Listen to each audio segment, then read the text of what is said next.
Albania was the only country in Europe to emerge from the Second World War with a larger Jewish population than before the war. This is because the Albanian people protected and sheltered Jews reaching the country from all over occupied Europe, fleeing the atrocities of the Nazi regime and its supporters. As testified by survivors and historians alike, many Albanian families risked their lives for this noble mission. It was a cold November night in Germany, 1938, as Johanna Neumann recalls. The story really starts with the Kristallnacht, or Crystal Night, in Germany in 1938, November 1938, when the synagogues were burnt down and Jewish stores were destroyed. And it was really at that point that my father, who until then could simply not believe that Germany would go against its Jews. He had been an officer in the First World War. There had been Germans for generations, and it was very hard, not only for him, I would think probably for most German Jews, to believe that such a thing could ever happen at all. After Kristallnacht, or Crystal Night, he finally came to the realization that there was really no other way out except to leave Germany. My little sister, 3.5 years old, was killed, and my mother was killed, grandmother was killed. We, rest of the family, were rescued. We stayed some few days more in Sarajevo. After the funeral, we came back to Belgrade. In Belgrade, there were Germans already present. They occupied the city. They ruled the city. They imposed all the limitations for the Jews. We were obliged to wear the yellow band, yellow track, and we were not allowed to go to school. The men were taken to forced labor, so were the women. It was impossible to move anywhere without being watched or checked, so there were checkpoints at every corner. Halla jeme ishte disa vjeç që ishte, mas shumë vështirësina lini një vajzë. Edhe atë në masi kur u bë ajo vajza 2 vjeçe, erdhi kjo puna e Gjermanit që je internoi. Kur e internuan atë, se filluan pastaj me i nda fëmit nga prindrit, e kur ja morën hallostime vajzën nga dora, që ajo me zje kishte pa atë fëmijë mas sa vjetëve martes, ajo halla ime e shkreta, u çmend. Filloi me bërtit edhe morën, kush e di që ai kanë bë, u çmend. Siç tregojnë njerëzit, iku mendja pri mërzis vajzës. Edhe ishte një vajzë që edhe vetë gjermanët i thojshin pupishen, kaq fëmijë i bukur ishte. Jews lived in Albania and Kosovo working as merchants, doctors and craftsmen. In Albania, there are still Jewish quarters to be found in cities such as Tirana and Vlora, where they had synagogues. In Elbasan, there are still the remains of the Jewish market. Before the Holocaust, there were only 200 Jews living in Albania. During World War II, another 2,000 arrived. In Pristina, Kosovo's capital, the synagogue was built at the end of the 19th century, and the Jewish bazaar was the most famous in this part of the Balkans. Apart from their native languages, the Jews of Albania and Kosovo also learned Albanian, Turkish and Serbian. Hounded and persecuted throughout continental Europe, Jews found a rare safe haven in Albania. Këto janë fjalët e saj. Ne tha erdhëm në Shqipëri me dokumenta falso. Në aty në kufi ata e kuptuan që dokumentat tona ishin falso, megjithatë na lejuan që të futeshim. Dhe babai im thot, mori me qira një kal, na hypin e fëmijëve të vegjël edhe filluam të hecnim. me rrugë pa rrugë, derisa arritëm në një fshat të humbur. Dhe atje morëm me qira një shtëpi shumë të vjetër. Në mes të natës sot dëgjuan trokitje te dera. Dhe menduan se ishin gjermanët.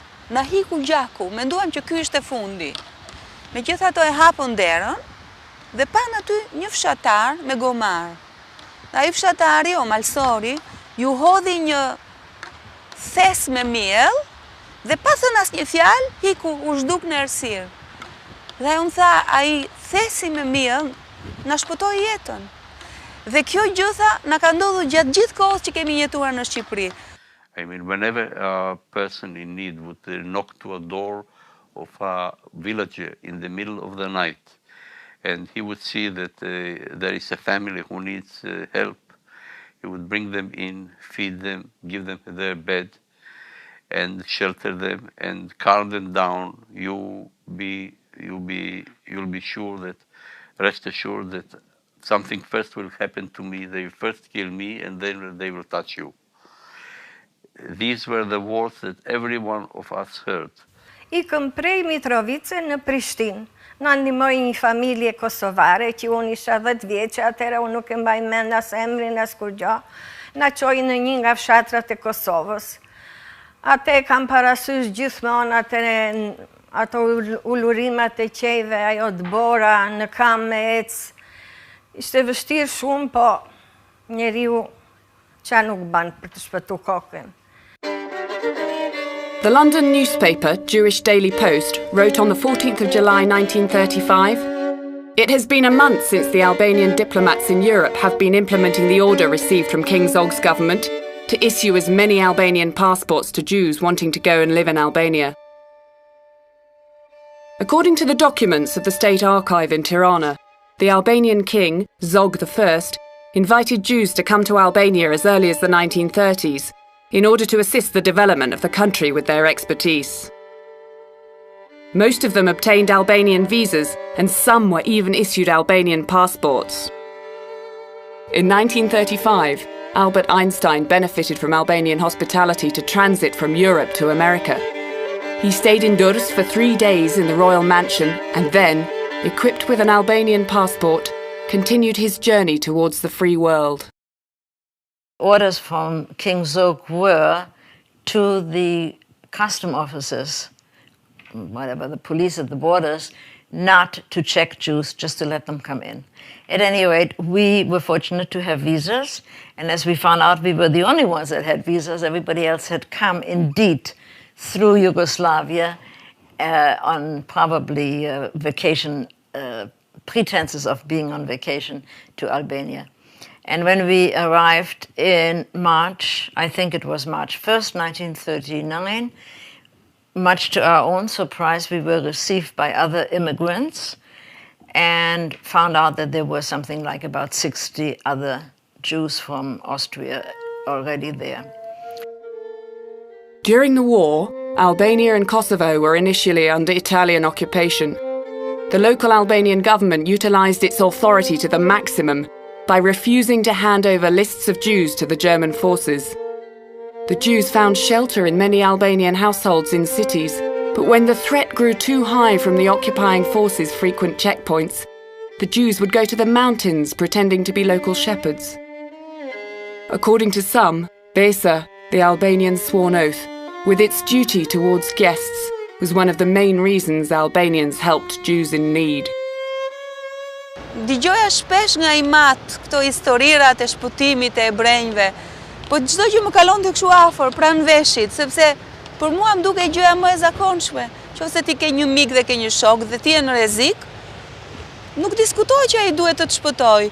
Dhe kjo nuk isha vetëm unë që e mendoja kështu si një gjë të zakonshme, po të shkosh edhe të intervistosh ata shqiptar që sot janë shumë të moshuar dhe që kanë shpëtuar ebrenj dhe ti pyesësh ata pse e bëre këtë, fjala e parë që del nga goja e tyre është kjo është gjëja më e natyrshme. Nuk mendoj që mund të jetë ndryshe. When several hundred Jews from German-occupied Mitrovica in Kosovo were deported to concentration camps in Serbia and later to Austria and Germany, the local authorities started to transfer Jews secretly to Albania. There, they could move more freely, and the remote Albanian mountains and isolated villages provided a safe haven for hundreds of Jewish families. I had some little experience that I remember. As a little boy, I just went out of our apartment and went out to play on the streets.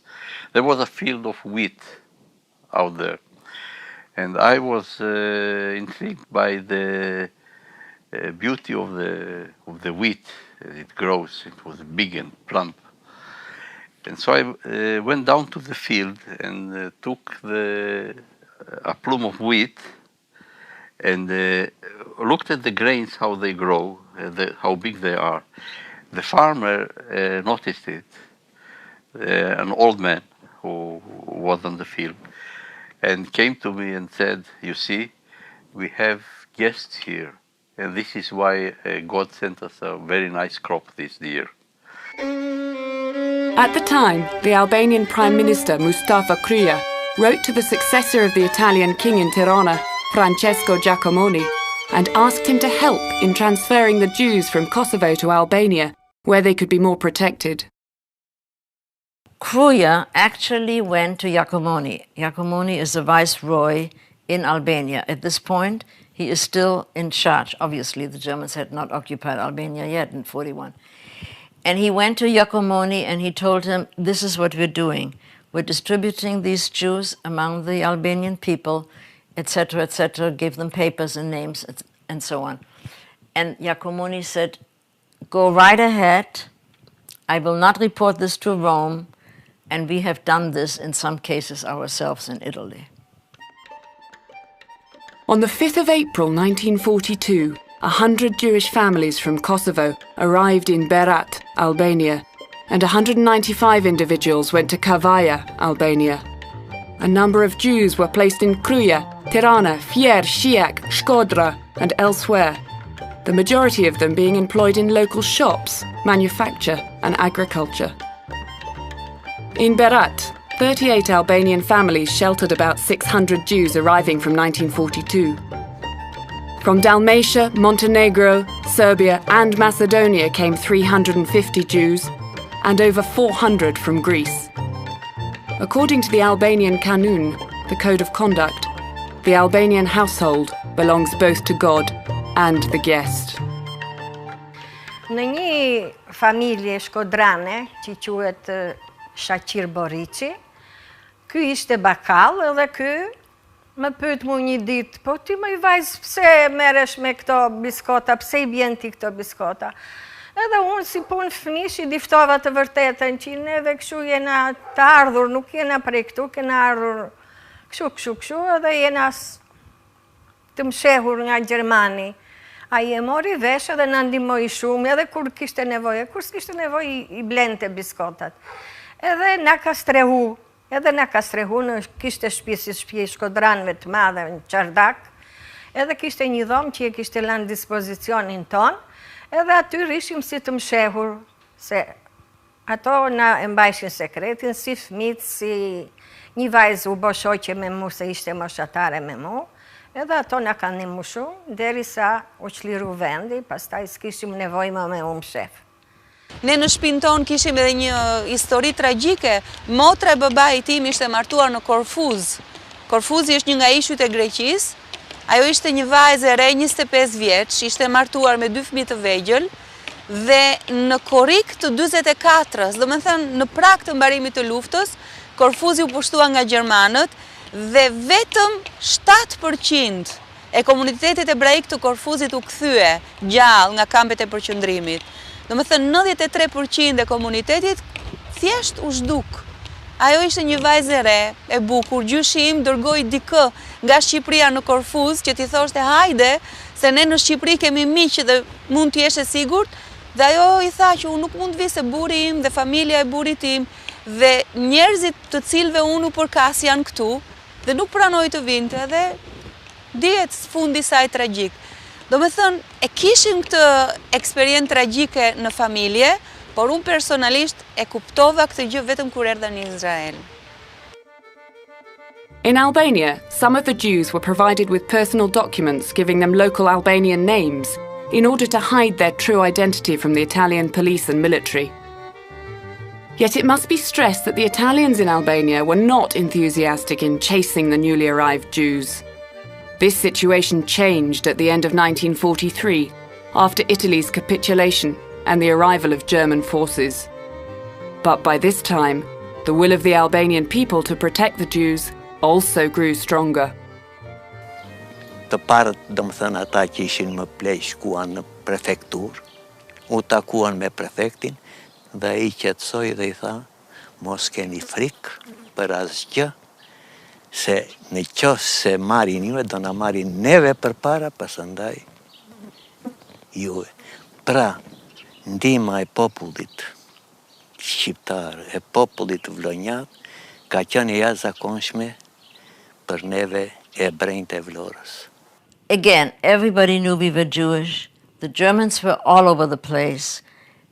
We had other immigrants who lived in other parts of Tirana, and nobody ever was threatened or was denounced to the Germans. It was just understood that we were Albanians, and that was it. There are two main pillars to explain this level of protection for Jews in Albania.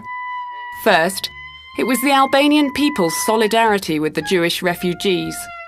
And second, the friendly attitude of the Albanian authorities, in particular during the period of King Zog I and the Prime Minister Mehdi Frashëri. An agreement negotiated and signed between Prime Minister Frashëri and the German forces allowed Albania to pursue its internal affairs unhindered. In this framework, this government extended its responsibility for the protection of Jews as well. Por sa erdhën gjermanët në Shqipëri, që okupuan Shqipërinë, e që simbas deklaratave të ishin kalimthi në Shqipëria, domethënë nuk ishin okupator. Dhe kjo do ishte arsyeja që marrëveshja ndërmjet gjermanëve dhe shtetit kuisling shqiptar që mos të prekeshim neve, domethënë që shteti shqiptar ishte I lirë të bënte çfarë të deshte, domethënë kishte kompetencat e veta. I recall very clearly that some of the Yugoslavian Jews built their own boats out of wood, wooden rowboats. They put outdoor motors on them and tried to escape to Italy. At this point, already part of Italy had capitulated to the Allies, so they could go to Bari and to Brindisi. Whether any of them ever made it or not is something that I certainly never found out. But again, the Pilku family came through every evening, and I accompanied them several times, would walk along the beach when they had heard that Yugoslavian Jews were trying to board these rowboats, put in provisions so they could survive at sea, and they would make sure that there would be no German control. Now, this is the end of the summer of '43 already. Most of the Jews in Kosovo were saved by the solidarity of the Albanian people and the mayors of Pristina, Hussein Pristina and Riza Drini, who did not allow the Jews to be handed over to the fascist occupying regime, organising their safe transfer to Albania, where they were awaited in sheltering hearths. We must also mention Prenk Uli, the secretary of Pristina district, who during World War II himself organised the safe passage of 52 Jews from Pristina to Albania. Those that they could not place fast enough, they put into a hospital in Pristina and said it was under quarantine because there was typhoid fever. And of course the German soldiers did not dare walk into that hospital. And those people were all safe because of the quick action of somebody like Mr. Kruja. The defeat of fascism in Europe meant a return to the homes the Albanian Jews had fled from years before. Some went to Israel after the war, invited by the Israeli authorities, but several dozen remained in Albania, where they had already established their families. Today, there are 10 Jewish families still living in Albania. George Kona, a Christian whose parents saved Elena Mosiu's Jewish family, married Elena after the war, and only in 1992 moved to Israel, where they live to this day. Vajzat, njëra nga vajzat Elena u rrit dhe vazhdonte fakultetin në Tiranë, fakultetin e gjuhëve të huaja për anglisht. Frekuentonte rregullisht familjen time, si miq që mbetëm, edhe kjo miqësi u forcu më shumë kur u bë lidhja martësore midis meje dhe kësaj vajze. Elena's cousins were among the only Jews in Albania to be deported and killed as a result of their communist beliefs, not their race. Për fat keq, familjes babait tim domethënë gjallëllakëve të mi ndodhi kjo gjë, megjithëse në Shqipëri të gjithë ebrejt mujtën me shpëtu për shkak të ndihmës madhe që i dha populli shqiptar, që të gjithëve. Fati i tyre i keq, edhe joni gjithashtu që të ngelim pa njerëz të afër të familjes tonë. Each Jew felt sorrow upon leaving the people who had saved their lives and had treated them as members of the family. Many stories have been written about these noble actions of the Albanians, whose names are now carved on the memorial in Yad Vashem in Jerusalem. Vetëm frika gjithmonë ekzistonte. Frika gjithmonë ekzistonte. Se mos në një ditë të mirë do na merrnin e do na internonin. And I have to tell you, when I think about it, that feeling of fear never leaves you. That feeling of fear I can feel to this day. There's always the fear that somehow they would find out and we would, we would be caught by the Germans. Well, God was good, the Albanian people were good, and we were safe. More than 60 years have passed since the end of the Holocaust, but the heroism and humanity of the Albanian righteous among the nations will always be remembered by the survivors and their descendants alike. Mrs. Irene Grunbaum, one of the most famous Holocaust survivors, recounts her memories in Albania with these words. Goodbye, Albania. You offered us so much hospitality, shelter, friendship, and adventure. Goodbye, Albania. One day, I shall tell the whole world about how brave, loyal, and generous your sons are, putting their lives on the scale of death in order to save ours. Kur kam qenë, mund të them, në moshën 5 vjeç, kam qenë në rrugë me maman time, ecnim dorë me dorë, dhe dëgjoj një zë nga larg dhe thëriste bule, bule. Unë ktheva kokën dhe rrugica shumë e vogël, shumë e ngushtë dhe nuk ishte asnjëri tjetër përveç nesh. E marr maman nga fustani, the mama, është një grua këtu mbrapsh që vërtet bule, unë nuk shoh asnjëri tjetër. Mama ime kthen kokën e shikon këtë gruan dhe që të dyja fillojnë të qajnë, fillojnë të përqafohen dhe unë mbeta. Nuk e kuptoja pse kjo gruaja e thiri maman time bule. Bule ishte emri i mamas time në fshat. Emri saj ka qenë Nina, emri izraelit, por emri saj shqiptar ka qenë Bule. Kjo është një histori e vogël që kur e kujtoj më rëngjithet mishi, sidoqoftë, kjo është një shenjë që shqiptarët shpëtuan izraelitët dhe ata të tre vllazërit kanë qenë shumë njerëz bujar. And as the saying goes, whoever saves one human life is as though he saves a whole nation.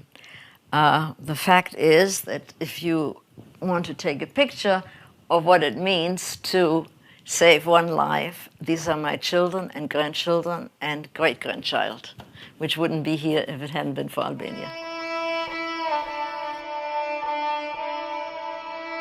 Thank you.